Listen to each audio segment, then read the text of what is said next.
last few weeks now in Washington, it can get brutal. You know what I mean? It can get cold.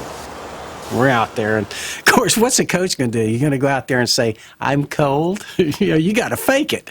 You know what I mean? And so, you're out there going, "Come on, man, it's Redskin weather." You know what I mean? You're freezing your buns off. You know what I mean? I'm going, "Gosh, I'm cold." And so I got to thinking. I'm standing there, and I'm looking at these gloves, I'm looking at these boots, and I'm looking at what I got on. And Jaybird was our equipment guy. Jaybird was great. And so I said, "Go get Jaybird."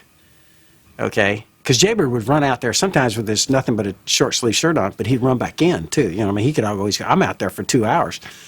So he came run out there, Jaybird was out there, and I was like this. I turned to him and I said, "Let me ask you something." And he goes, "Yeah."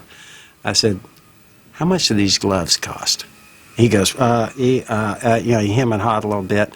And then I looked down and I said, "How much do these boots cost?" You know what I mean? He's on an economy kick, and I'm freezing.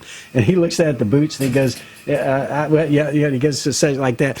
So finally, I turned, and I says, "Listen, tomorrow when I come out here, if any part of me is cold," I said, "I want to be able to climb Mount Everest. Do you understand me? And whatever comes out here tomorrow." And he goes like this. He goes, "Gotcha." He took off running. Honestly, the next day, I went out there. I could have climbed Everest. These things probably cost $900 for the boots. But anyway, I thought that was one of the little things that happens out there in practice. I felt pretty good at that because I had good equipment. The first cold day that we had in practice, because we did practice outside, we didn't have a bubble, we practiced in the element. So he trained us, brainwashed us into believing any cold weather game we will win because we're a cold weather team. And he told us he would always tell the new guys he'd tell everybody, and we got to hear it as well, the old guys, about the Eskimos.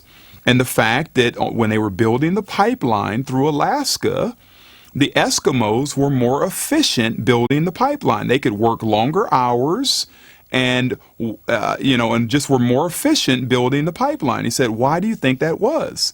He said the Eskimos were more productive than the Americans because the Eskimos were used to being in the element. Was it any colder for the Eskimos? No, it was the same cold as it was for the Americans, but the Americans weren't used to it. So, of course, we're going to beat the teams coming from warmer climates because we're used to playing in the element. It made sense to us. We wanted to believe everything he said anyway.